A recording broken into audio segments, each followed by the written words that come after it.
Hi. Welcome back to Cinema Chats. Today I'm going to explain the movie Shaolin Wooden Men, released in the year 1976. The movie revolves around a dumb orphan Shaolin Kung Fu student named Little Mute. He's new to the Shaolin monastery, so he struggles to keep up with the other students and to complete the grueling tasks assigned to him by his instructor. One day the Shaolin master orders his students to fetch water from the river while wearing heavy iron shoes. Master explains that being weighed down, they must have to focus their strength on their feet in order to walk.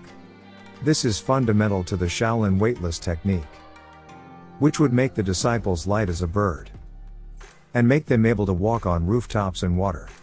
Little Mute's classmates let him collect water from the stream first and challenge him to reach the monastery before them. He accepts the challenge, but his classmates effortlessly beat him. Moreover, he trips on the steps and rolls down. Feeling upset, he sits by the river and gets lost in his thoughts. Soon he starts thinking about his late father, who was viciously murdered by a masked bandit.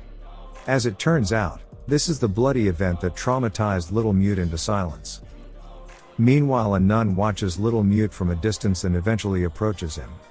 She introduces herself as the Five Plums, a friend of Shaolin Master who lives in the Lotus Nunnery.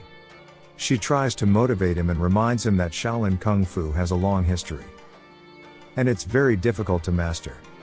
It takes great perseverance and determination to scratch the surface. The woman's words move him and he decides to finish his task.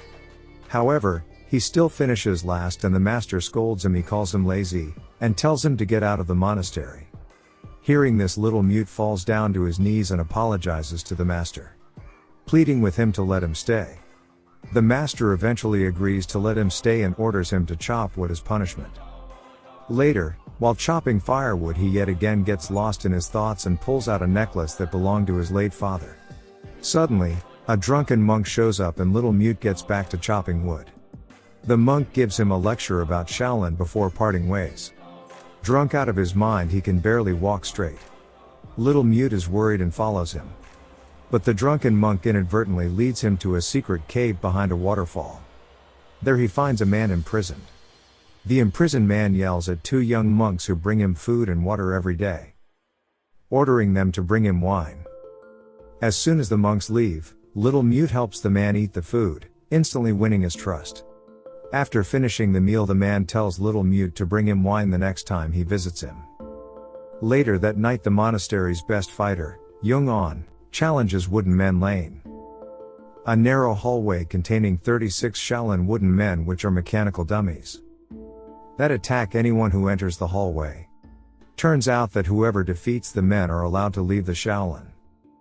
Little Mute and his mates fondly watch the battle, but Young loses the fight and is left badly battered.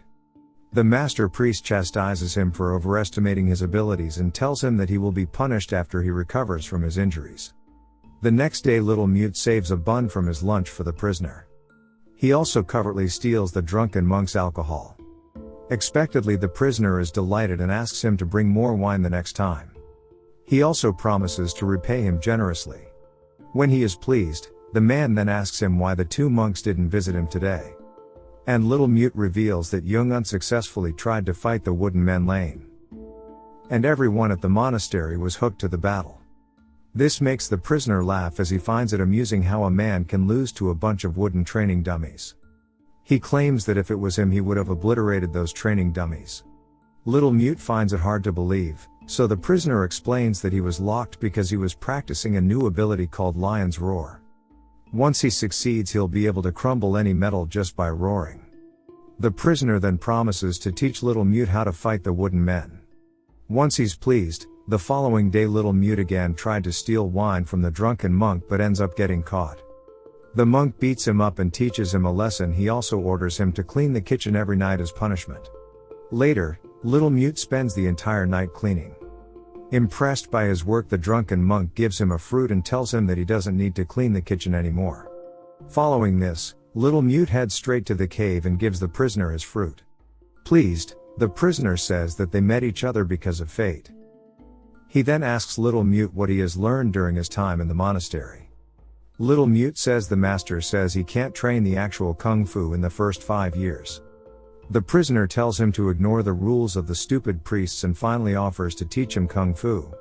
However, he clarifies that he doesn't need an apprentice, so he will teach him only one form of kung fu. They start right away, and Little Mute begins covertly training for the lion's roar. One day, the Shaolin nun from earlier sees Little Mute practicing these killing techniques. Little Mute bows down before her, seemingly pleading with her to keep his secret. The nun then explains that what he's been practicing is indeed Shaolin, but it's very vicious. She says that martial arts are a way to keep fit and healthy, and he must think righteous thoughts, because his state of mind will affect his situation. She tells him about a technique called the 8 snake steps, which she says is useful in killing. The nun offers to teach him the technique that clashes with those of the prisoner's killing style. Nevertheless, Little Mute happily agrees and begins to study both styles. Over time, Little Mute masters both techniques.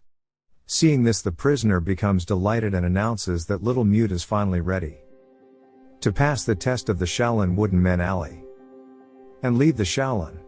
Before Little Mute leaves, the prisoner gives him a paper rolled into a ring and asks him to give it to the lame cashier at the Evergreen Medicine Shop. In the next scene, Little Mute enters the Wooden Men's alley. A long struggle follows, but in the end he successfully fights his way through the alley and wins the challenge. Before leaving the Shaolin, Little Mute seeks the Master Priest's blessings. The Master Priest asks him who's been teaching him Kung Fu, since he's the first student who managed to beat the Wooden Men in years. The Master Priest eventually figures out that Little Mute somehow found his way to the Forbidden Cave, and prays to God for forgiveness. He then asks if the prisoner gave him anything, but Little Mute doesn't respond. Before parting ways, the Master Priest reminds him that Kung Fu is to improve physical and mental health, and using it for evil purposes will cause death and disaster. To use it for righteous purposes, it will restore justice and save lives. The Master Priest also gives him a bamboo scroll and tells him to go to Windy Hill and ask for the Sublime Master. Following this, Little Mute heads to the Evergreen Medicine Shop and hands over the item to the cashier. It's revealed that it contains a secret message, and the cashier takes it to the members of the Green Dragon Gang. Meanwhile, Little Mute starts living at an inn after he saves the owner's daughter Orchid from some goons of the Green Dragon Gang elsewhere. Elsewhere, the prisoner perfects his lion's roar technique and uses it to escape. One night, the goons of the Green Dragon Gang again go after Orchid and eventually kidnap her. Later, they demand a 500 taels ransom. When Little Mute and the inn owner's son go to pay the ransom, they come across the prisoner fighting the monks from the Shaolin by himself. Unaware that the prisoner is the leader of the Green Dragon Gang, Little Mute distracts the monks and helps him escape. Afterward, they tell the prisoner about Orchid and he promises to help them. Following this, the group spend the night at a local's home. And there the prisoner shocks Little Mute by killing the homeowner's brother when he mistakes him for a monk. Afterward, the prisoner kicks Little Mute and Orchid's brother out of the house. The duo then go to the king's grave to pay the ransom, but no one comes to collect the money. Surprisingly, when they return home, Orchid is already there. Later that night, an old man picks a fight with Little Mute. And at the end, the man is also good at martial arts, and Little Mute gets the feeling that he's the one who killed his father. In the next scene, Little Mute finally decides to take the bamboo scroll to the Sublime Master at the Windy Hill. When the priest reads the scroll, he learns that Little Mute is the prisoner's apprentice. As a result, the priest chastises Little Mute for following the wrong path, but nonetheless promises to reform him. Following this, the priest starts revealing the story of the prisoner. He reveals that he was once the head abbot of the Shaolin, and the prisoner, who used to be known as Stubborn, was his student. One day, Stubborn went renegade and formed the Green Dragon Gang. However, he was soon captured and imprisoned. The head abbot felt responsible for the student's misdeeds, so he blinded himself and left the Shaolin monastery to live as a hermit, appointing the current master priest as the new abbot. However, he promised to help Shaolin in the future if it was needed. Soon, the master priest joins Little Mute at the Windy Hill and reveals that Stubborn has reunited with his gang and started seeking revenge on people who were responsible for his imprisonment. He speculates that they can attack the Shaolin at any moment. He also expresses his concerns that the monks are not strong enough to fight Stubborn. as he has now mastered the lion's roar. In the next scene, the hermit monk hands over a book containing the ultimate martial art style.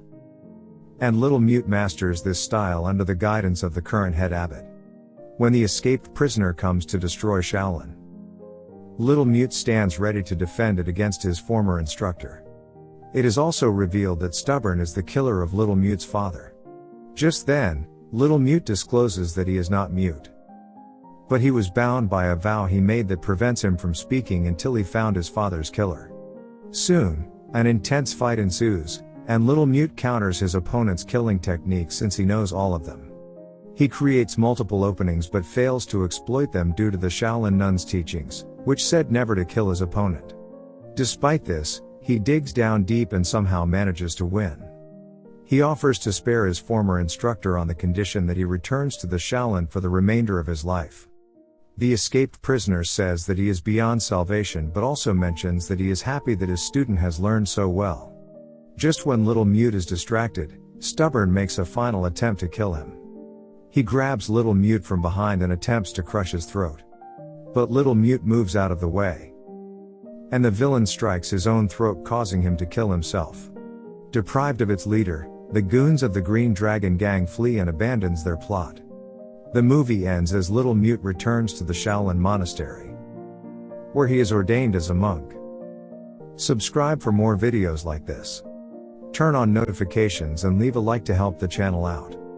Thank you for watching. I'll see you very, very soon. Later.